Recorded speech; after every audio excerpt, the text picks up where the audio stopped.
Amém, irmãos? Graças a Deus, né? Glória a Deus pela vida dos nossos irmãos. Enquanto a irmã Leila testemunhava aqui, veio ao meu coração que nós iremos para um lugar que a palavra de Deus nos garante, onde não haverá quimioterapias, nem radioterapias, nem UTIs. A palavra de Deus nos garante que nós estivermos quando Jesus voltar, quando nosso Senhor nos salvar. Não haverá mais choro, não haverá mais lágrima, não haverá mais sofrimento. Essa é a nossa esperança, essa é a nossa fé. De que quando o Senhor Jesus voltar, e quando nós estivermos diante dele, todo sofrimento será apagado e extirpado da nossa vida. Todo pecado, tudo aquilo que nos aflige, que nos apequena, será tirado de nós. E é por isso que a sua igreja clama: Maranata, ora vem, Senhor Jesus. Amém? Abra sua Bíblia comigo aí no Evangelho segundo Mateus. Você também que está aí em casa acompanhando o nosso culto pela transmissão, pelas nossas redes sociais. O desejo do meu coração é que a palavra de Deus ministre ao seu, como tem ministrado ao meu. Toda palavra que o pregador diz, primeiro feriu o seu coração. E então ele está assim autorizado para ministrar e compartilhar a igreja, a comunidade, as pessoas, né? Mateus 6, versículo 25 ao 34. E eu gostaria de pensar com você nessa noite sobre o seguinte tema: o que não queremos ouvir quando estamos ansiosos. Mateus capítulo 6, nós lemos do versículo 25 ao versículo de número 34. Diz assim a palavra do Senhor: por isso vos digo, não andeis ansiosos quanto à vossa vida, pelo que haveis de comer ou pelo que haveis de beber, nem quanto ao vosso corpo, pelo que haveis de vestir. Não é a vida mais do que o mantimento, e o corpo mais do que o vestuário? Olhai para as aves do céu, que nem semeiam, nem cegam, nem ajuntam em celeiros, e vosso Pai Celestial as alimenta. Não tendes vós muito mais valor do que elas? E qual de vós poderá, com todos os seus cuidados, acrescentar um côvado à sua estatura? E quanto ao vestuário, por que andais ansiosos? Olhai para os lírios do campo, como eles crescem, não trabalham e nem fiam. E eu vos digo que nem mesmo Salomão, em toda a sua glória, se vestiu como qualquer deles. Pois se Deus assim veste a erva do campo que hoje existe e amanhã é lançada no forno, não vos vestirá muito mais a vós, homens de pequena fé? Não andais, pois, inquietos, dizendo que comeremos, ou que beberemos, ou com o que nos vestiremos, porque todas estas coisas os gentios procuram. De certo, vosso Pai Celestial bem sabe que necessitai de todas essas coisas. Mas buscai primeiro o reino de Deus e a sua justiça, e todas essas coisas vos serão acrescentadas.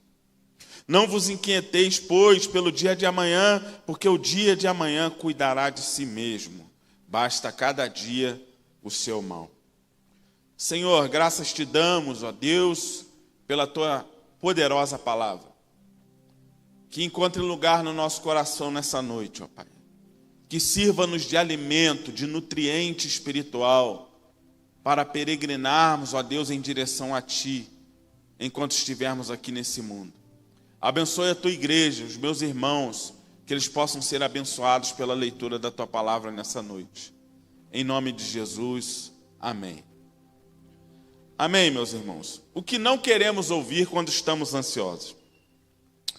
Contemplação é a capacidade de olhar atentamente para alguma coisa e extrair entendimento ou admiração. Nós podemos observar isso quando nós vamos aos museus ou a feiras de artes. Quando nós estamos ali diante de uma arte moderna ou de uma arte clássica, os nossos olhos perdem tempo ali observando, tentando entender, tentando extrair algum significado.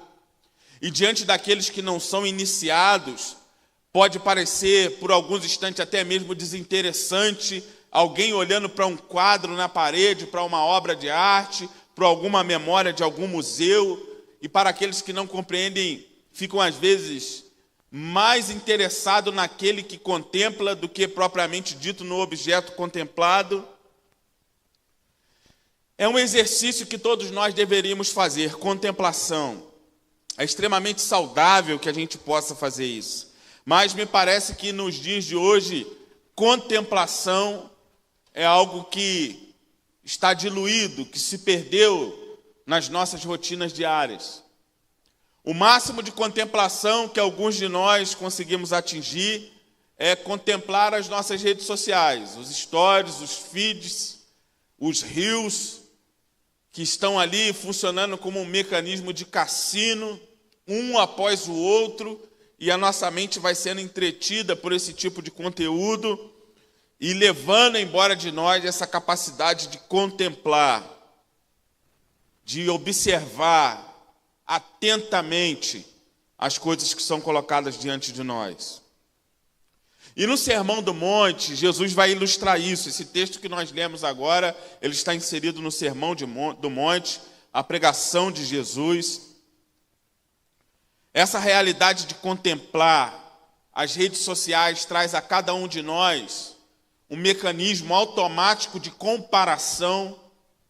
Nós, por vezes, acreditamos que aquela vida pregada e anunciada através das mídias sociais é a realidade, e quando nós nos deparamos e confrontamos com a vida que vivemos e com a vida que é anunciada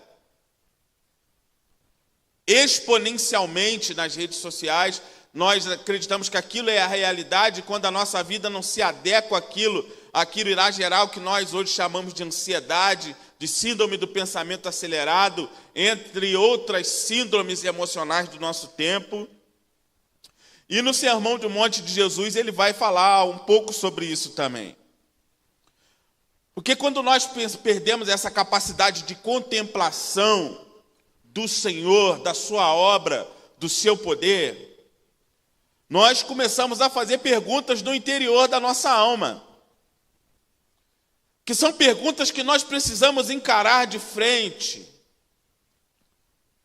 Porque eu, pelo menos, não sou um arauto, eu não prego uma espiritualidade fantasiada, demagoga, mas eu gosto de olhar para a vida sempre do ponto de vista da realidade. Gosto muito de uma frase do escritor nordestino, já falecido, Ariano Suassuna, na qual ele dizia que ele era um realista esperançoso. Eu gosto de pensar sobre mim assim também. Mas as perguntas que ecoam no interior da nossa alma e que nós precisamos ter coragem de encará-la, por vezes, Deus realmente está cuidando das minhas coisas? Deus realmente se importa diante do cenário da nossa vida, que às vezes se apresenta caótico e contraditório, aquilo que professamos com os nossos lábios, com a nossa vida? E questionar isso é dizer também se Deus se envolve, se importa, se a gente realmente crê nisso, acredita nisso, que Deus está envolvido, se importando com as coisas que acontecem na minha vida. Deus realmente está no controle? Essas perguntas, elas ecoam e tramitam no interior da nossa alma, nos porões não iluminados, elas estão ali ecoando, e por vezes elas saltam na nossa consciência e acabam que sendo armas contra a nossa fé. Mas lendo esse texto do Sermão do Monte, de Jesus, eu gostaria de extrair alguma verdade com vocês. Na verdade são 15, brincadeira, irmão, são apenas 7. Eu gostaria de compartilhar rapidamente com você, que são coisas que nós não gostaríamos de ouvir quando nós estamos em estado de ansiedade.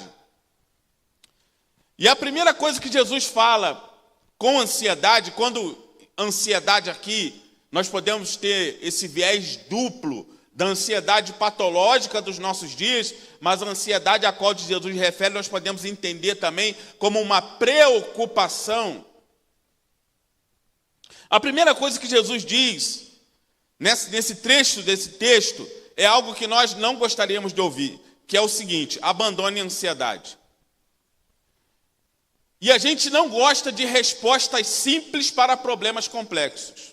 Nós não gostamos de respostas simples para problemas complexos. Porque a resposta simples para problemas complexos desfaz a complexidade dos problemas.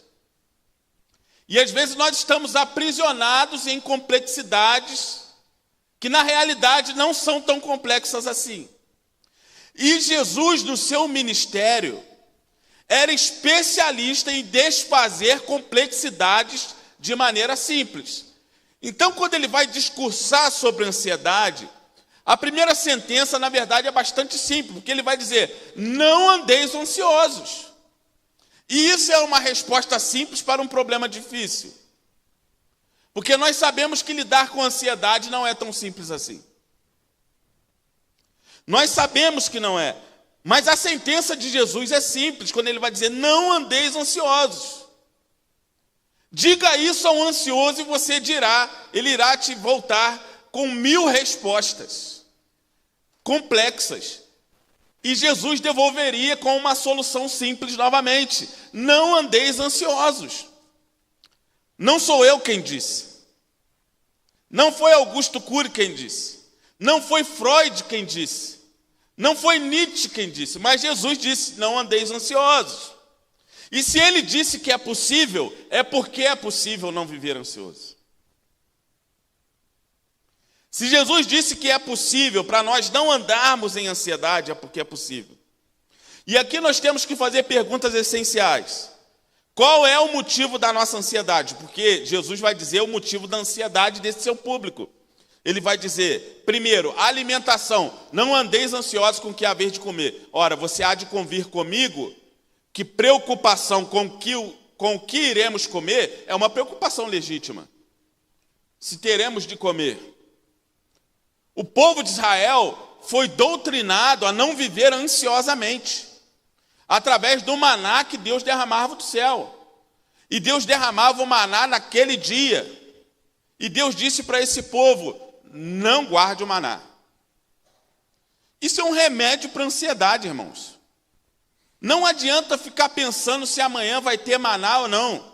Não adianta ficar preocupado. O Senhor disse que amanhã terá maná novamente. E se você não confiar e descansar, você viverá em estado perpétuo de ansiedade. Então é isso que Jesus está dizendo: vestimenta. Elementos que nós enquadraríamos hoje como sendo de primeira necessidade. Nós estamos falando de uma sociedade que era agropastoril, que cuidava de ovelha, de gado e que plantava. E que se não chovesse, não tinha comida. Não tinha trigo, não tinha pão, não tinha bolo. Então era uma realidade palpável. Não era uma realidade dos nossos dias. Você há de convir que no tocante à nossa alimentação, à nossa provisão, você não está preocupado se irá faltar arroz e feijão na sua casa. Mas você talvez esteja preocupado com o extra, com o bônus, com o que tem a mais. Mas não é esse tipo de ansiedade que aflige esse povo. É o tipo de ansiedade do que se teremos o de comer amanhã. Se teremos o que vestir amanhã. Então, o outro aspecto abordado aqui nesse ponto também de Jesus é o não andeis. O que é não andeis? Andar significa viver em estado permanente de. O que significa andar ansioso? É estar sempre ansioso. Porque ansioso em um momento ou outro a gente vai ficar. A gente fica ansioso por uma viagem, por um exame, por uma conquista, por o nascimento de um filho, como nós estamos lá em casa. Nós ficamos ansiosos. Ansiedade faz parte da composição. Deus colocou a ansiedade dentro de nós. O problema é quando nós andamos ansiosos. Todo dia ansioso. Fica doente ansioso, tem gastrite por conta da ansiedade. Esse tipo de ansiedade, Jesus diz que a gente precisa abandonar. coisas que você não gostaria que quando você está ansioso, é que você precisa abandonar a ansiedade. Em segundo lugar, você precisa abandonar a ansiedade, porque o que nós efetivamente precisamos, aquilo que nós precisamos, ouça isso, meu querido irmão, que está aqui nessa noite, e você que nos ouve aí pela internet, o que você precisa, o que é necessário para que você viva e para que você seja abençoado, jamais faltará na sua vida. Jamais faltará. E se você não tem, é porque Deus julgou que você não precisa.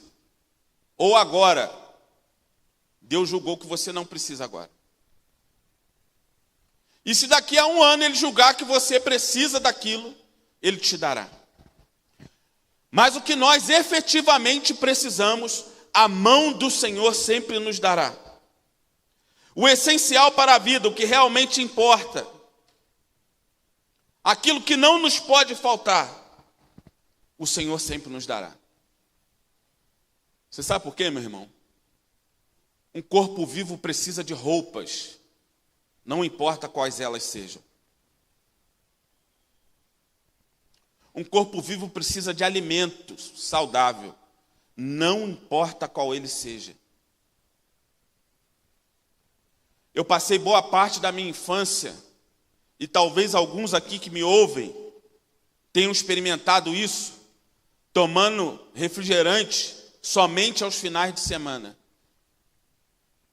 ou comendo carne apenas aos domingos. Você não precisa de carne todo dia.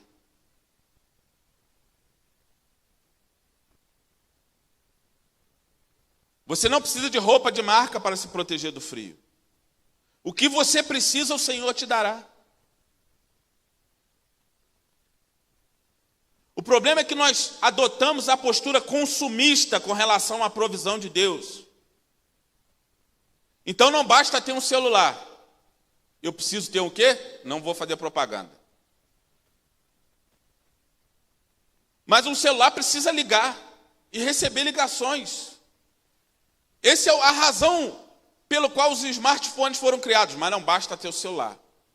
A gente precisa ficar legal na rede social. A gente precisa alimentar o nosso status social. Deus não tem nada a ver com os nossos status sociais. Ele tem a ver com prover para nós aquilo que nós efetivamente precisamos. E aquilo que efetivamente precisamos, Deus não deixará faltar.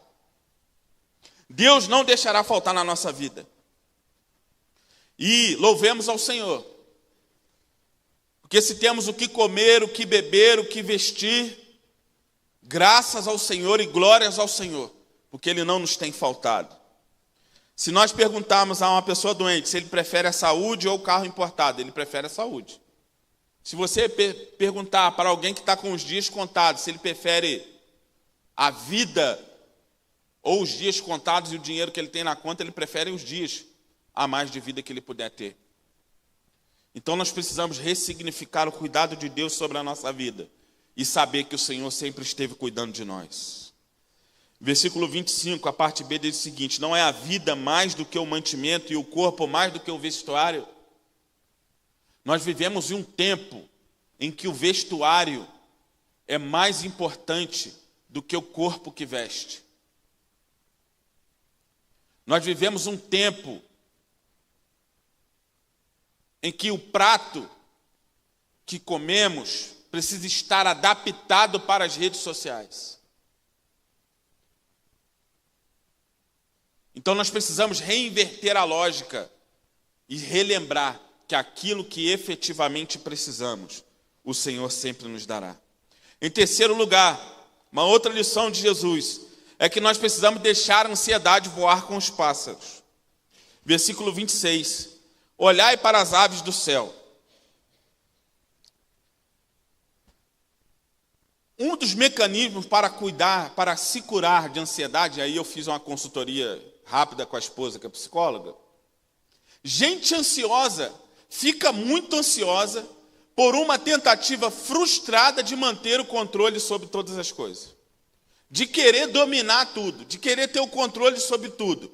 E como nós não temos o controle sobre tudo, o efeito colateral disso é ansiedade, crise de ansiedade, síndrome do pânico e por aí vai. Um desejo de controlar as coisas. Entre outros motivos. Mas para aplicação aqui nessa noite, eu gostaria de pensar nesse ponto. De que muitas vezes a gente olha para o mundo, nós construímos um microcosmo, um pequeno mundo ao redor de nós, e nós colocamos o sol no nosso umbigo, e nós achamos que tudo está orbitando ao redor de nós. Nós achamos que todos os olhares estão sobre nós, que todos estão nos julgando, que todos estão nos observando, que tudo é sobre nós, que existe uma conspiração contra a nossa vida. Meu querido irmão, nós não somos a última bolacha no pacote. E a grande maioria das pessoas não está nem aí para nós. Então tira o sol do umbigo. Se retire do centro do universo. Olhe para fora. Olhe para fora de si. Busque o horizonte com o seu olhar. Olhe para as aves do céu. Olha o que Jesus vai dizer. Parte de uma vida ansiosa é essa incapacidade de olhar para fora que nós temos, de contemplar. Olhe para fora. E se você começar a olhar para fora, para as aves do céu, para aquilo que o Senhor está fazendo, você perceberá que a sua ansiedade, que as suas preocupações, que os seus medos, eles serão diluídos por aquilo que o Senhor faz na própria criação.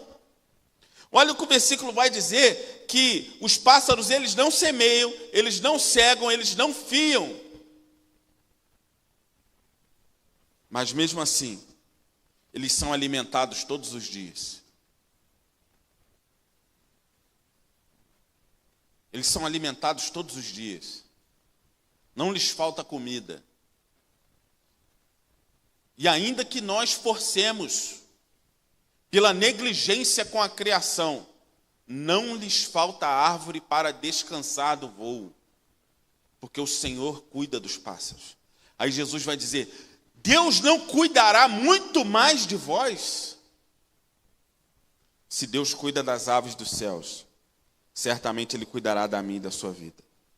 É o milagre do maravilhamento. Sabe o que é o milagre do maravilhamento? É você olhar para a criação e ficar maravilhado com a grandiosidade de Deus. Eu gosto muito de ir ao mar, irmão, de ver o mar. Mas eu gosto de ir ao mar mais para ver do que propriamente dito para entrar. Porque quando eu estou diante do mar, parece que a nossa pequenez brota diante da criação de Deus, que é uma coisa infinitamente maior do que nós. Nós colocamos navios, petroleiros e infinitas coisas sobre o mar, e ainda assim ele continua imponente. Imponente. Os antigos atribuíram a muitos aspectos da criação, outorgaram divindade, de tamanha grandiosidade. Mas nós sabemos pela revelação da Bíblia que foi Deus quem fez todas as coisas pela palavra do seu poder. Então olhe para fora, olhe para as aves do céu, olhe para aquilo que o Senhor tem colocado na sua vida. Em quarto lugar, já caminhando para o final, a ansiedade não te fará maior. Olha só o que diz o versículo de número 27. Qual de vós poderá, com todos os seus cuidados, acrescentar um côvado à sua estatura? A gente não pode ficar maior do que a nossa própria biologia determinou, do que o Senhor determinou. Não adianta. A gente não pode acrescentar um côvado. As mulheres apelam usando salto alto. Mas quando você tira o salto, está lá você novamente naquilo que o Senhor disse que você seria. perto do chão. A ansiedade não te fará maior, mas ela pode te apequenar e te paralisar. Mas maior ela não vai te fazer. Nós não temos o controle sobre nada. Muitas poucas coisas estão sob o domínio das nossas mãos. A lição é essa: a ansiedade não te fará maior. Em quinto lugar, você precisa desviar o olhar para as flores. Versículo de número 28 diz que: olhai para os lírios do campo, como eles crescem, não trabalham, não fiam, e eu vos digo que nem mesmo Salomão em toda a sua glória. As flores simplesmente crescem. Elas crescem e exalam o seu perfume.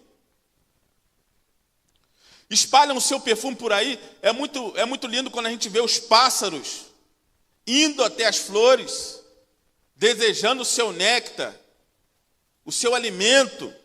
Elas simplesmente crescem. E o que a palavra de Deus está dizendo é que nem mesmo Salomão, em toda a sua glória, com as suas vestes reais, pode se comparar à beleza das flores, que não fizeram absolutamente nada para crescerem e para se tornarem belas. Desviar o olhar para as flores, meus irmãos, significa ter um olhar positivo e belo sobre a vida. Ou a gente pode fazer como o escritor de Eclesiastes,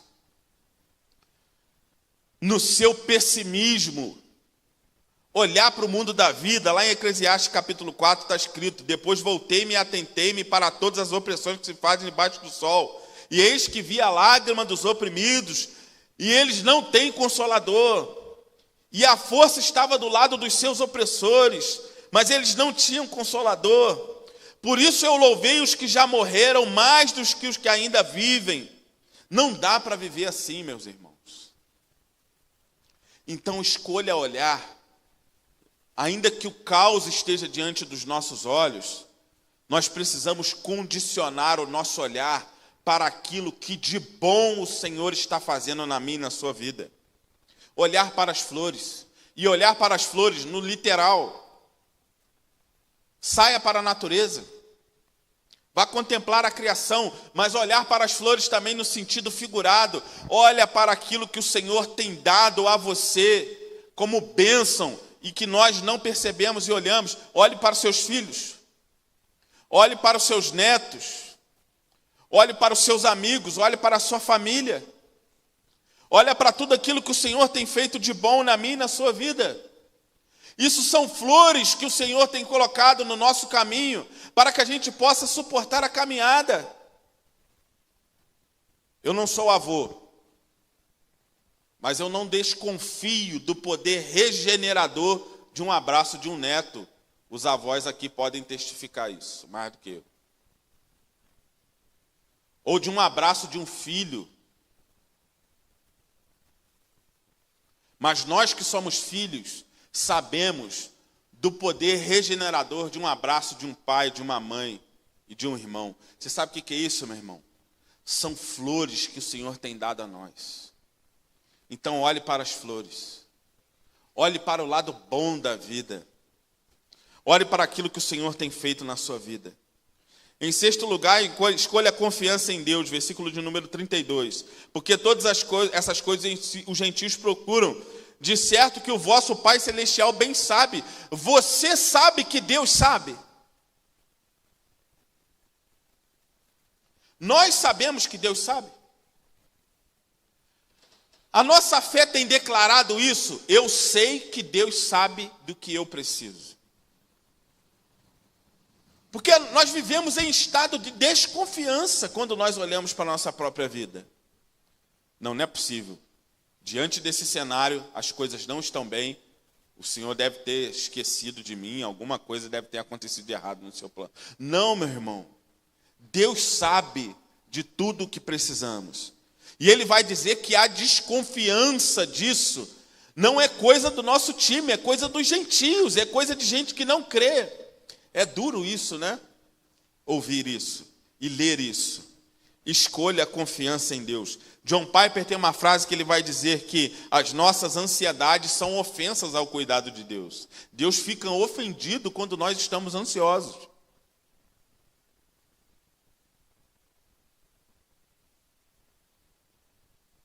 Ele se ofende com isso. Frase poderosa de John Piper. Em último lugar, a busca pelo reino de Deus atrai o cuidado. É isso que vai dizer o versículo de número 33. Buscai primeiro o reino de Deus e a sua justiça, e todas as demais coisas vos serão acrescentadas. Então, o que o texto está dizendo é que quando eu busco em primeiro lugar o reino de Deus, existe um compromisso particular de Deus em cuidar da minha e da sua vida, daqueles que estão buscando em primeiro lugar o reino de Deus. Você entende isso, amém? Aqueles que buscam, a busca pelo reino de Deus atrai o cuidado de Deus sobre a minha e a sua vida. Então esse negócio de buscar o reino de Deus não é um negócio, não é uma matemática que dá zero, cujo resultado é zero. Não é isso, meu irmão. Aqueles que buscam o reino de Deus, em primeiro lugar, o texto está dizendo que o Senhor acrescentará todas as outras coisas. Então o desafio para nós é colocar o reino de Deus no lugar onde é devido, em primeiro lugar. Sabe por quê, meu irmão? No tocante ao reino de Deus, o segundo lugar e o último são a mesma coisa. Se o reino de Deus está em segundo lugar na sua vida, ele está em último, é a mesma coisa. O reino de Deus é uma coisa que precisa estar em primeiro lugar. Primeiro lugar. A busca atrai o cuidado de Deus. Que o Senhor desperte o nosso coração nessa noite para essa verdade. De que você pode mandar a ansiedade embora. Substituir essa descrença por confiança. Substituir a ansiedade pela plenitude de Deus na sua vida. Eu convido você a se colocar de pé, nós estaremos orando, encerrando o culto dessa noite, mas eu gostaria de orar por você também que está ansioso. Vamos fechar todos os nossos olhos. Gostaria de orar por você que está ansioso. Se eu gostaria de vir aqui à frente, nós iremos orar pela sua vida.